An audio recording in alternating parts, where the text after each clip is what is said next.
결혼식 당일 신랑이 사라졌습니다. 300명 앞에서 버림받은 날. 부케를 들고 버진로드 앞에 섰어요.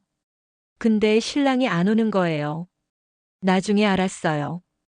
그는 제 친구와 도망갔더군요. 제 인생 최악의 날은 제 결혼식 날이었습니다. 결혼식 당일 오후 2시. 300명의 하객들이 지켜보는 가운데 저는 웨딩드레스를 입고 혼자 제단에서 기다리고 있었습니다. 신랑은 어디에도 없었어요.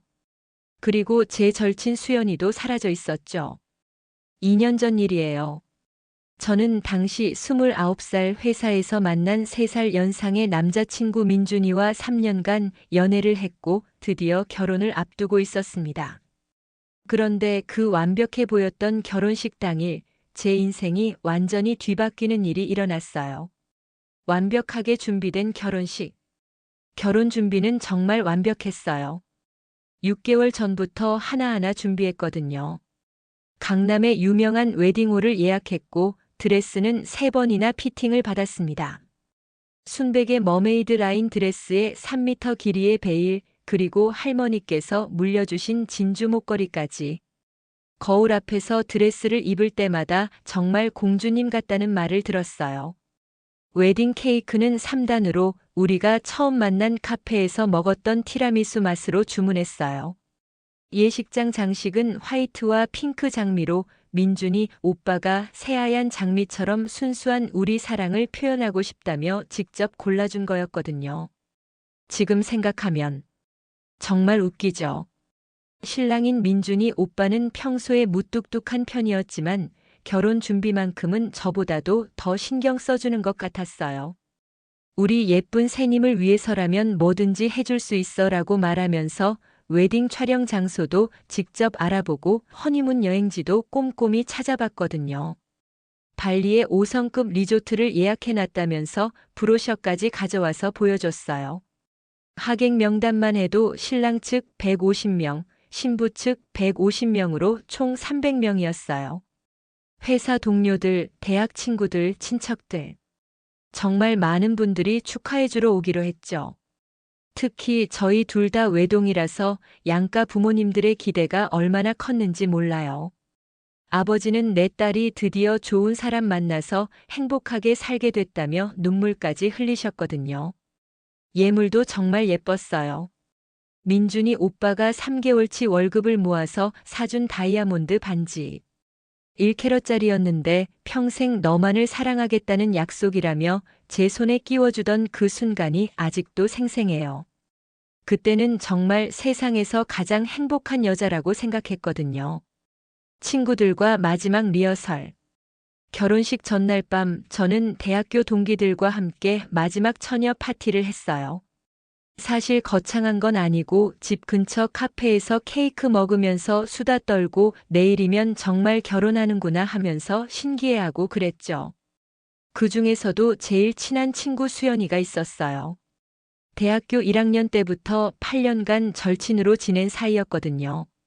수연이는 모델처럼 키도 크고 예쁘고 성격도 활발해서 어디를 가든 인기가 많았어요. 저는 좀 내성적인 편이라 수연이와는 정반대였는데 그래서 더 잘 맞았던 것 같아요. 야, 진짜 내일 결혼한다고. 믿어지지가 않네.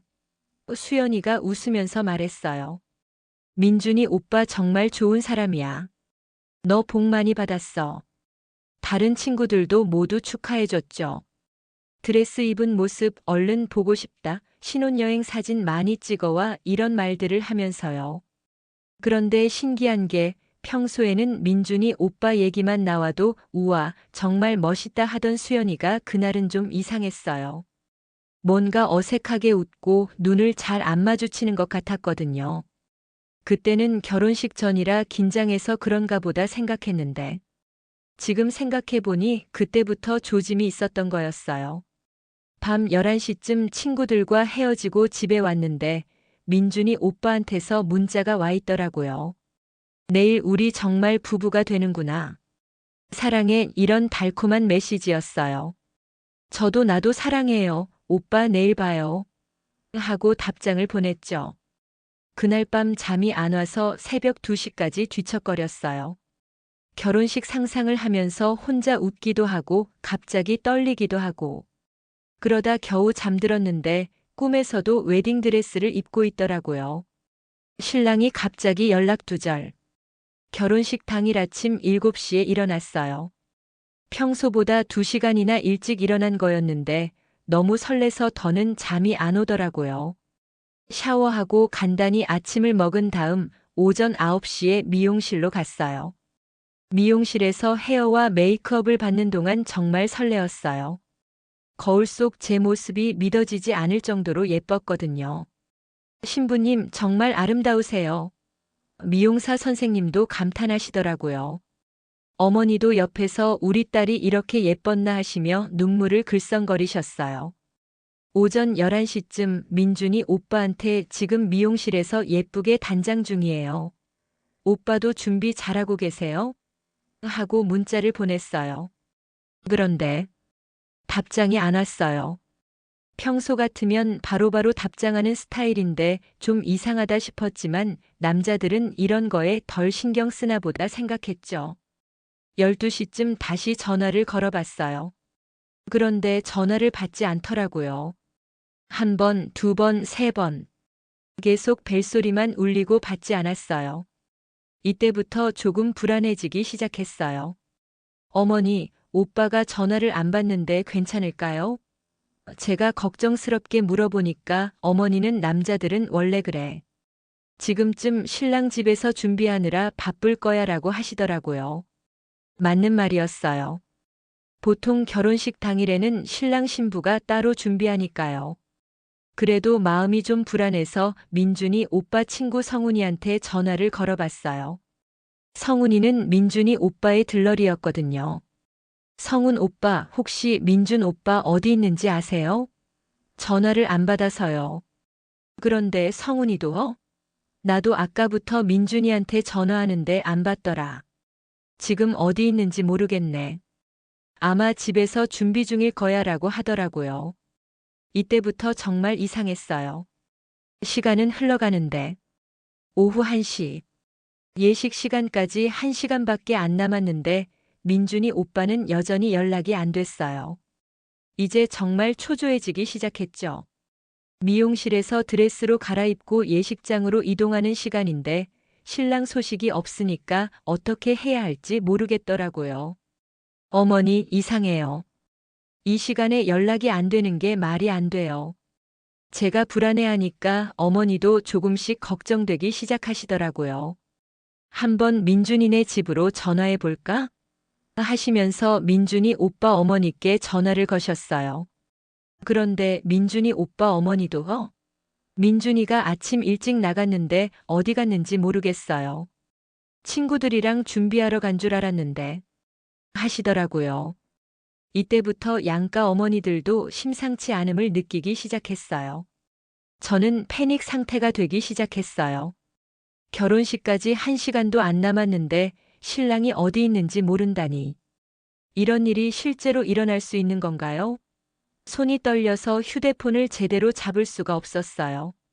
미용사 선생님이 신부님 괜찮으세요?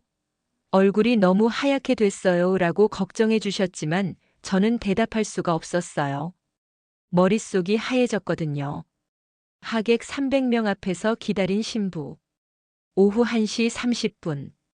예식 시작 30분 전 저는 어쨌든 예식장에 도착했어요. 혹시 민준이 오빠가 예식장에서 기다리고 있을 수도 있잖아요. 하지만 그런 기대는 완전히 빗나갔죠. 예식장에는 이미 하객들이 자리를 채우고 있었어요. 300명이나 되는 사람들이 저희 결혼식을 축하하러 와주신 거예요.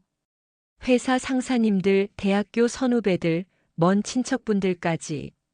정말 많은 분들이 정장을 차려입고 와주셨어요. 하지만 신랑석은 텅 비어 있었어요. 민준이 오빠는 물론이고 들러리를 서기로 한 친구들도 보이지 않았어요.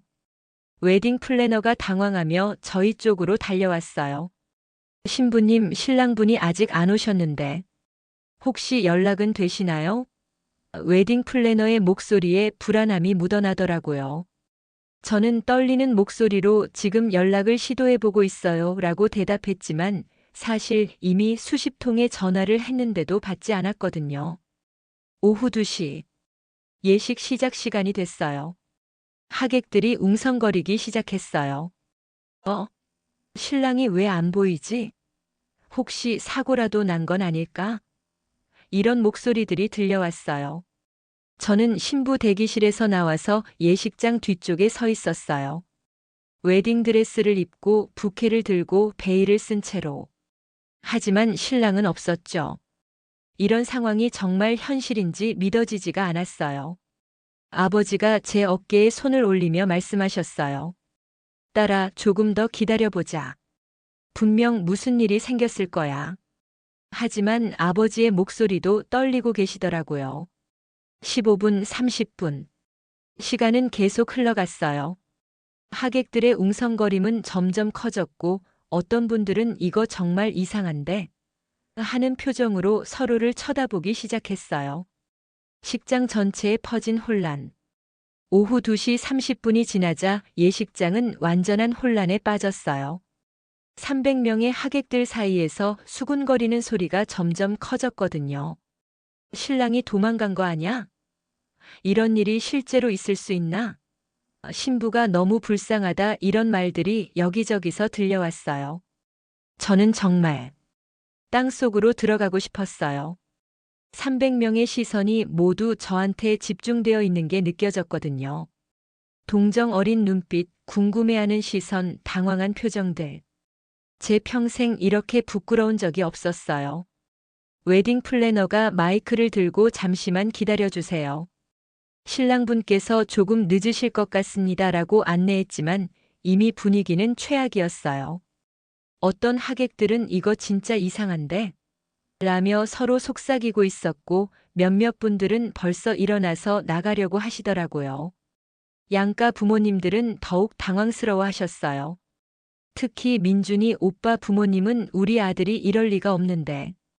분명 사고가 났을 거야 라며 계속 걱정하고 계셨어요. 저희 부모님도 이런 일이 어떻게 생길 수 있지? 라며 어쩔 줄 모르고 계셨고요. 제 회사 동료들이 저를 위로해 주려고 다가왔어요. 언니 괜찮아요? 뭔가 급한 일이 생겼을 거예요. 분명 곧 연락 올 거예요. 하지만 저는 대답할 힘도 없었어요. 목구멍이 메말라서 말이 나오지 않았거든요. 가장 충격적이었던 건 하객 중에 몇몇 분들이 벌써 결혼식 취소되는 거 아냐? 라고 말하기 시작했다는 거였어요. 취소라니. 저는 아직도 민준이 오빠가 올 거라고 뭔가 급한 일이 생겨서 늦는 거라고 믿고 싶었는데요. 전화를 받지 않는 신랑. 이 상황에서 저는 마지막 희망을 걸고 민준이 오빠한테 계속 전화를 걸었어요. 한 통, 두 통, 세 통. 하지만 여전히 받지 않더라고요. 벨소리만 계속 울리고 있었어요. 문자도 보냈어요. 오빠, 제발 전화 받아요. 지금 어디 있어요? 모든 사람들이 기다리고 있어요. 오빠, 무슨 일이 있는 거예요? 걱정돼요. 제발 연락 주세요. 사랑해요. 이런 메시지들을 보냈지만 읽음 표시조차 뜨지 않았어요. 이때쯤 되니까 정말 이상한 생각이 들기 시작했어요. 혹시 정말로 도망간 건 아닐까? 아니면 사고가 난 건 아닐까? 머릿속이 복잡해졌어요. 민준이 오빠 친구들한테도 전화를 걸어봤어요. 들러리를 서기로 한 성훈이, 대학교 동기인 재민이, 직장 동료인 현우까지. 모든 사람한테 전화했지만 아무도 민준이 오빠가 어디 있는지 모르더라고요. 나도 아침부터 민준이한테 연락이 안 되는데. 성훈이의 당황한 목소리가 들렸어요. 분명 어제까지만 해도 내일 드디어 결혼이다라면서 좋아했는데. 재민이도 이상하네. 민준이가 이럴 사람이 아닌데. 혹시 급한 일이라도 생긴 건 아닐까? 라고 했지만 그 급한 일이 뭔지는 아무도 모르더라고요. 가장 화가 났던 건 이 모든 상황에서 민준이 오빠가 한마디 연락도 없이 사라졌다는 거였어요. 뭔가 급한 일이 생겼다면 적어도 미안, 조금 늦을 것 같아라든지 급한 일이 생겼어라든지 연락은 해야 하는 거 아닌가요? 하지만 완전히 잠수를 탄 거였어요. 친구 한 명도 사라졌다. 오후 3시가 되자 저는 또 다른 충격적인 사실을 알게 됐어요. 제 절친 수연이도 예식장에 없다는 거였어요. 제 대학교 친구 지혜가 저한테 와서 언니, 수연이 어디 갔어요? 아까부터 보이지가 않는데. 라고 물어보더라고요. 그제야 저는 수연이를 찾아보기 시작했어요. 수연이는 제 들러리를 서기로 한 친구였거든요. 결혼식에서 가장 중요한 역할 중 하나였는데 신랑만 사라진 게 아니라 제 들러리까지 사라진 거였어요. 수연이가 언제부터 없었지? 다른 친구들도 그제야 수연이가 사라진 걸 깨달았어요. 분명 아까까지 있었는데 언제부터 안 보였을까? 저는 급하게 수연이한테 전화를 걸어봤어요. 그런데 이것도 받지 않더라고요. 민준이 오빠와 똑같이 전화를 받지 않았어요. 이때부터 정말 이상한 예감이 들기 시작했어요. 신랑도 사라지고 제일 친한 친구도 사라지고. 이게 우연일까요? 설마 하는 생각이 머릿속을 스쳐 지나갔지만 저는 그 생각을 떨쳐내려고 했어요. 아니야, 그럴 리가 없어. 수연이가 나한테 그럴 리가 없어. 저는 스스로에게 계속 그렇게 말했어요. 8년간 절친으로 지낸 친구인데 설마 제 남자친구와. 아니, 생각하기도 싫었어요. 하지만 의심은 점점 커져만 갔어요. 수연이가 최근에 좀 이상했던 것들이 하나씩 떠올랐거든요. 민준이 오빠 얘기할 때마다 어색해하던 것, 어제 밤에도 눈을 잘 안 마주치던 것, 그리고 평소보다 민준이 오빠에 대한 칭찬이 줄어든 것. 설마 그런 건 아니겠지? 하지만 이 설마가 점점 확신으로 바뀌어 가고 있었어요. 둘의 행방을 찾기 시작. 오후 3시 30분, 저는 더 이상 기다릴 수 없었어요. 하객들은 이미 절반 이상이 돌아가셨고 남아있는 분들도 이제 결혼식은 취소되는 것 같다며 수군거리고 있었거든요. 저는 웨딩드레스를 입은 채로 예식장을 나왔어요. 그리고 민준이 오빠와 수연이를 직접 찾아보기로 했어요. 이대로 가만히 있을 수는 없었거든요. 먼저 민준이 오빠네 집으로 갔어요. 혹시 집에 있을 수도 있잖아요. 하지만 민준이 오빠 어머니는 아직도 안 왔어요. 아침에 나간 뒤로 연락이 없어요라고 하시더라고요. 그 다음에 수연이네 집으로 갔어요. 수연이 어머니께서 문을 열어주셨는데, 결혼식 끝났어? 수연이는 결혼식 갔다가 아직 안 왔는데. 라고 하시더라고요. 이때 정말 확신이 들었어요. 둘 다 사라진 게 우연이 아니라는 걸요. 민준이 오빠와 수연이가 함께 어디론가 간 거였어요. 저는 다시 민준이 오빠 친구들한테 전화를 걸기 시작했어요.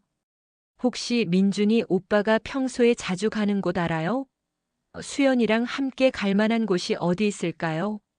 성훈이가 민준이가 스트레스 받을 때 자주 가는 모텔 있긴 한데. 설마 결혼식 당일에 그런 데 갔을 리는 없을 거야 라고 했어요. 하지만 저는 그 모텔 이름을 물어봤어요. 재민이도 민준이랑 수연이가 설마 그런 관계는 아니겠지? 라며 의심하기 시작했어요. 하지만 요즘 민준이가 좀 이상하긴 했어. 결혼식 얘기만 나오면 표정이 어둡더라고. 이런 말들을 들으니까 정말 화가 나기 시작했어요. 제가 모르는 사이에 민준이 오빠가 결혼을 부담스러워했다는 건가요? 그리고 수연이와 정말 그런 관계였다는 건가요?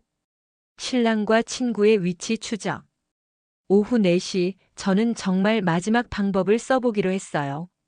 민준이 오빠 휴대폰 위치를 확인해 보는 거였어요. 저희는 연인끼리 서로의 위치를 공유하는 앱을 깔아놨거든요. 평소에는 안전 확인용으로만 썼는데 이런 상황에서 쓰게 될 줄은 몰랐어요. 앱을 켜보니까 민준이 오빠의 위치가 나타났어요. 강남에서 약 30분 거리에 있는 모텔가였어요. 그 순간 정말 온몸에 소름이 돋았어요. 결혼식 당일에 신랑이 모텔에 있다니. 이게 현실인가 싶었거든요. 저는 바로 택시를 잡아 타고 그곳으로 향했어요.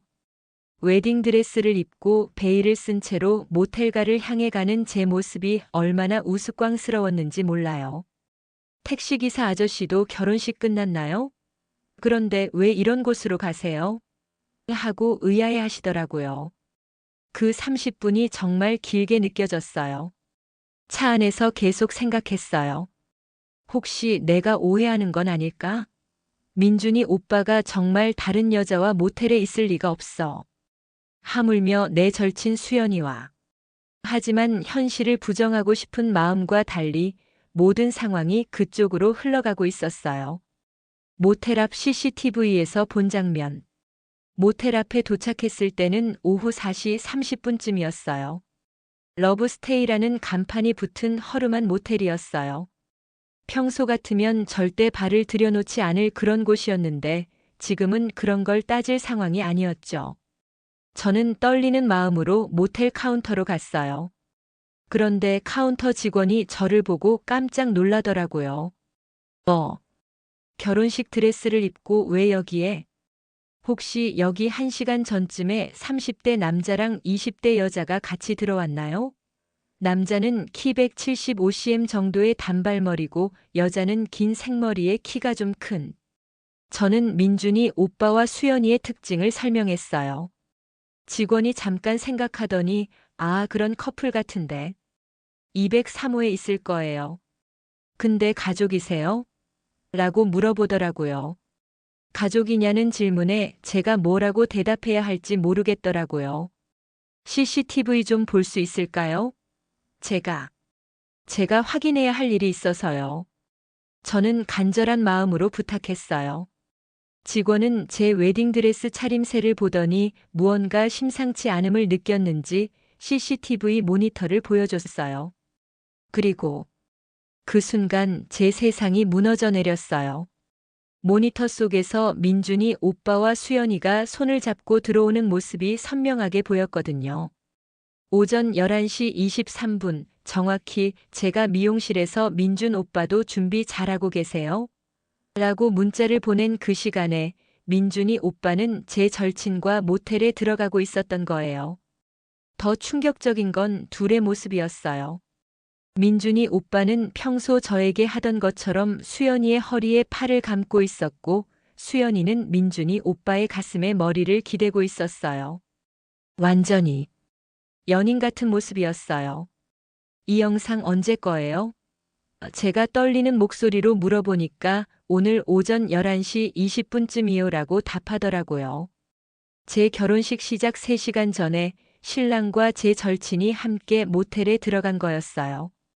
그 순간 정말 숨이 막히는 것 같았어요. 다리에 힘이 풀려서 그 자리에 주저앉을 뻔했거든요. 이게 현실이야? 정말 현실이야? 계속 그런 생각만 들었어요. 배신, 분노, 그리고 망연자실. 저는 203호로 올라갔어요. 웨딩드레스 자락을 끌면서 3m 길이의 베일을 질질 끌면서 그 모습이 얼마나 처참했는지 상상이 되시나요? 203호 문 앞에 섰을 때 안에서 웃음소리가 들렸어요. 민준이 오빠의 목소리 그리고 수연이의 목소리였어요. 제가 예식장에서 혼자 서서 기다리고 있을 때 이 둘은 모텔에서 웃고 있었던 거예요. 저는 문을 똑똑똑 두드렸어요. 안에서 갑자기 조용해지더라고요. 누구세요? 민준이 오빠의 목소리가 들렸어요. 평소보다 당황한 것 같았어요. 저예요. 민준 오빠. 제가 대답하자마자 안에서 완전히 조용해졌어요. 몇 초 후에 바스락거리는 소리, 급하게 움직이는 소리들이 들렸어요. 약 5분 후에 문이 열렸어요. 민준이 오빠가 나타났는데 머리가 헝클어져 있고 셔츠 단추를 잘못 끼우고 있었어요. 그리고 제 모습을 보자마자 얼굴이 새하얘졌어요. 어떻게 여기를? 민준이 오빠가 당황해서 말을 더듬더라고요. 그 뒤로 수연이도 나왔어요. 머리가 완전히 헝클어져 있고 화장이 다 지워진 채로. 그리고 제 눈을 똑바로 쳐다보지 못하고 있었어요. 오빠, 지금 뭐 하고 있는 거예요? 저는 최대한 침착하게 물어봤어요. 하지만 목소리가 떨리고 있었거든요. 민준이 오빠는 한참 동안 아무 말도 하지 못했어요. 그러다가 미안해. 나, 나는 하고 말을 시작했지만 끝까지 말하지 못하더라고요. 언니, 미안해. 수연이가 작은 목소리로 말했어요. 우리가 얼마나 됐어요? 제가 물어봤어요. 언제부터 둘이 이랬던 거예요? 수연이가 눈물을 흘리기 시작했어요. 6개월. 6개월 전부터. 6개월 전이면 제가 결혼 준비를 본격적으로 시작한 시점이었어요. 제가 행복하게 웨딩드레스를 고르고 예식장을 알아보고 허니문 계획을 세우고 있을 때, 이 둘은 제 뒤에서 이미 그런 관계였던 거예요. 그럼 지금까지 다 거짓말이었던 거네요? 제가 민준이 오빠를 쳐다보며 물어봤어요. 결혼하자고 한 것도 사랑한다고 한 것도 평생 함께 하자고 한 것도 다 거짓말? 민준이 오빠는 고개를 숙이고 있었어요. 미안해. 정말 미안해. 나도 어쩔 수 없었어. 어쩔 수 없었다고요? 제 목소리가 점점 높아졌어요. 300명 앞에서 저 혼자 기다리게 한 게 어쩔 수 없었다고요? 결혼식 당일에 다른 여자와 모텔에 온 게 어쩔 수 없었다고요? 그때 정말 분노가 폭발할 것 같았어요. 하지만 동시에 너무 허무하기도 했고 믿을 수가 없기도 했어요. 3년간 사귄 남자친구와 8년간 절친으로 지낸 친구가 제 등 뒤에서 이런 일을 하고 있었다니. 수연아. 저는 수연이를 쳐다봤어요. 너는 어떻게 나한테 이럴 수 있어? 8년간 친구였는데. 어제까지도 축하해준다고 했으면서. 수연이는 계속 울고만 있었어요. 언니, 정말 미안해. 나도 이렇게 될 줄 몰랐어. 그냥 사랑에 빠진 거야. 사랑에 빠졌다고요? 제 남자친구한테 사랑에 빠졌다고요? 그것도 제가 결혼 준비를 하고 있는 상황에서? 파혼 그 후 다시는 결혼 안 합니다. 그날 저녁 저는 완전히 무너져 있었어요. 집에 돌아와서 웨딩드레스를 벗고 거울 앞에 서 있는데 몇 시간 전만 해도 세상에서 가장 행복한 신부였던 제 모습이 이제는 너무 초라해 보였어요. 가족들과 친구들한테 상황을 설명하는 것도 정말 힘들었어요. 결혼식이 취소됐어요. 민준이 오빠가 다른 사람과 바람을 폈어요. 이 말을 할 때마다 가슴이 찢어지는 것 같았거든요. 하객들께 일일이 연락드리는 것도 지옥 같았어요. 300명이에요, 300명. 죄송합니다. 결혼식이 취소됐습니다. 축의금 보내주신 분들은 돌려드리겠습니다. 이런 말을 300번 해야 했어요. 가장 힘들었던 건 사람들의 시선이었어요. 결혼식 당일에 신랑이 도망갔다더라, 신부 친구랑 바람을 폈다더라, 그 신부 정말 불쌍하다. 이런 말들이 금방 소문으로 퍼졌거든요. 회사에 출근하는 것도 힘들었어요. 동료들이 동정 어린 눈빛으로 저를 쳐다보는 게 견딜 수가 없었어요. 괜찮아요? 라고 물어보는 사람들한테 괜찮다고 대답하는 것도 너무 힘들었고요. 예식장에서 환불받는 과정에서도 상처를 받았어요. 신랑 측 사정으로 인한 취소라서 위약금을 지불하셔야 합니다. 위약금까지 제가 물어야 한다니. 정말 억울했어요. 웨딩드레스도 예물도 허니문 항공권도 모든 걸 정리해야 했어요. 특히 민준이 오빠가 사준 다이아몬드 반지를 빼는 순간 정말 눈물이 멈추지 않았어요. 평생 너만을 사랑하겠다던 그 약속이 이렇게 쉽게 깨질 줄 누가 알았겠어요. 몇 주 후에 민준이 오빠한테서 문자가 왔어요. 정말 미안해. 나도 어쩔 수 없었어. 용서해 줄 수 있을까? 하지만 저는 답장하지 않았어요. 용서? 무슨 면목으로 용서를 바라는 건지. 수연이도 몇 번 연락을 시도했어요. 언니, 한 번만 만나자. 정말 미안해. 하지만 저는 수연이도 더 이상 보고 싶지 않았어요. 8년간의 우정이 하루 만에 무너져 내렸거든요. 그 후로 저는 다짐했어요. 다시는 결혼 안 한다. 다시는 누군가를 그렇게 믿지 않는다. 결혼에 대한 환상이 완전히 사라져버린 거예요. 3년간 사귄 사람도 결혼식 당일에 다른 여자와 도망갈 수 있는데 누굴 믿고 결혼을 하겠어요? 그래도 저는 무너지지 않았습니다. 하지만 시간이 지나면서 저는 깨달았어요. 이 일이 제게 큰 상처를 줬지만 동시에 큰 깨달음도 준 거라는 걸요. 우선 민준이 오빠가 진정으로 저를 사랑하지 않았다는 걸 결혼 전에 알게 된 게 오히려 다행이었어요. 만약 결혼한 후에 이런 일이 벌어졌다면 더 큰 상처를 받았을 거거든요. 아이까지 있는 상황에서 이런 일이 일어났다면 생각만 해도 끔찍해요. 수연이도 마찬가지예요. 8년간 친구였지만 결국 진정한 친구가 아니었던 거죠. 진정한 친구라면 절대 친구의 남자친구를 빼앗지 않았을 거예요. 이런 사람과 평생 친구로 지냈다면 언젠가는 또 다른 배신을 당했을 거예요. 그리고 무엇보다 저는 이 일을 통해 제가 생각보다 강한 사람이라는 걸 깨달았어요. 그 충격적인 상황에서도 무너지지 않고 진실을 찾아내고 용기 있게 맞서는 제 모습을 보면서 나도 할 수 있구나라는 자신감을 얻었거든요. 물론 아직도 결혼에 대해서는 부정적이에요. 당분간은 결혼 생각이 없어요. 하지만 사랑 자체를 포기한 건 아니에요. 언젠가는 정말로 저를 소중히 여겨주고 진심으로 사랑해주는 사람을 만날 수 있을 거라고 믿어요. 지금은 저 자신에게 더 집중하고 있어요. 새로운 취미도 찾고 새로운 사람들도 만나고. 그 전에는 민준이 오빠 중심으로만 살았는데 이제는 저 중심으로 살고 있어요. 회사에서도 더 열심히 일하고 있어요. 승진도 했고 새로운 프로젝트도 맡고 있어요. 동료들도 요즘 정말 달라 보인다, 더 당당해 보인다고 말해주더라고요. 가장 큰 변화는 사람을 보는 눈이 생겼다는 거예요. 예전에는 너무 순진했던 것 같아요. 사람들의 말을 그대로 믿고 표면적인 모습만 보고 판단했는데, 이제는 좀 더 신중하게, 깊이 있게 사람을 관찰하게 됐어요. 민준이 오빠와 수연이에 대해서는 더 이상 원망하지 않아요.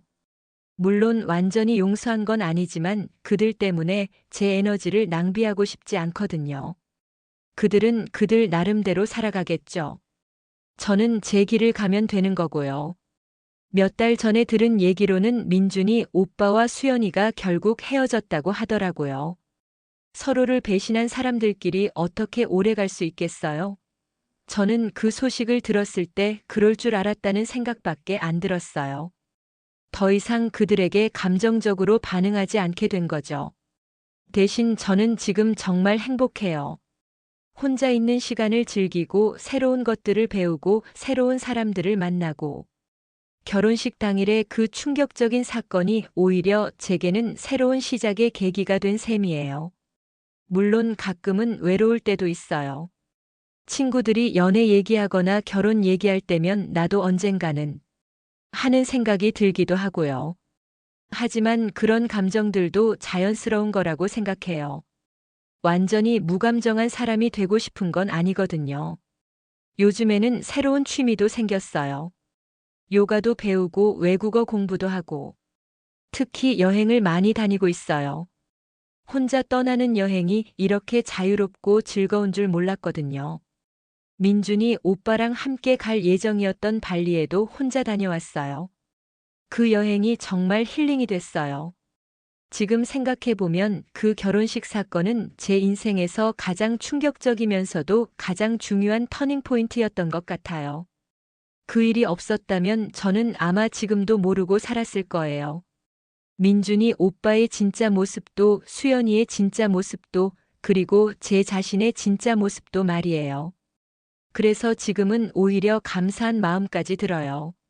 물론 그 당시에는 정말 힘들었지만 결과적으로는 저에게 좋은 일이었던 것 같아요.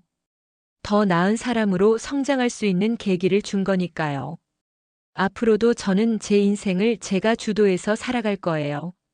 누군가에게 의존하지 않고 제 자신을 사랑하고 아끼면서.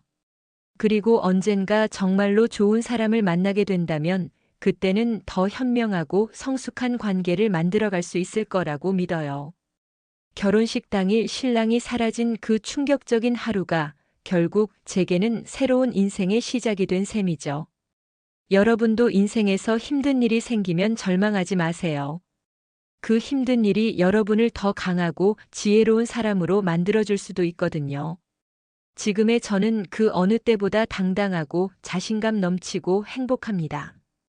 그리고 미래에 대한 희망도 가지고 있어요. 비록 결혼에 대해서는 여전히 신중하지만 사랑 자체를 포기하지는 않았거든요. 언젠가는 정말로 저를 소중히 여기고 평생을 함께하고 싶어 하는 그런 사람을 만날 거라고 믿어요. 그리고 그때는 지금보다 훨씬 더 성숙하고 지혜로운 사랑을 할 수 있을 거예요. 여러분께 전하고 싶은 말은 아무리 힘든 일이 일어나도 포기하지 말라는 거예요. 그 순간에는 세상이 끝난 것 같겠지만 시간이 지나면 반드시 더 좋은 일들이 기다리고 있을 거거든요. 저처럼 말이에요. 그리고 사람을 너무 쉽게 믿지는 말되 그렇다고 모든 사람을 의심하지도 마세요. 세상에는 나쁜 사람도 있지만 좋은 사람도 많이 있거든요. 균형을 잘 잡아서 살아가시면 될 것 같아요. 마지막으로 자신을 사랑하는 것을 절대 잊지 마세요. 누군가가 여러분을 배신한다고 해서 여러분의 가치가 떨어지는 건 아니에요. 여러분은 여전히 소중하고 사랑받을 만한 가치가 있는 사람이에요. 저의 이야기가 비슷한 상황에 있는 분들께 조금이나마 위로가 되었으면 좋겠어요. 그리고 결혼을 앞두고 있는 분들께는 상대방을 잘 알아보고 신중하게 결정하시라고 말씀드리고 싶어요. 오늘도 들어주셔서 감사합니다. 여러분 모두 행복하세요.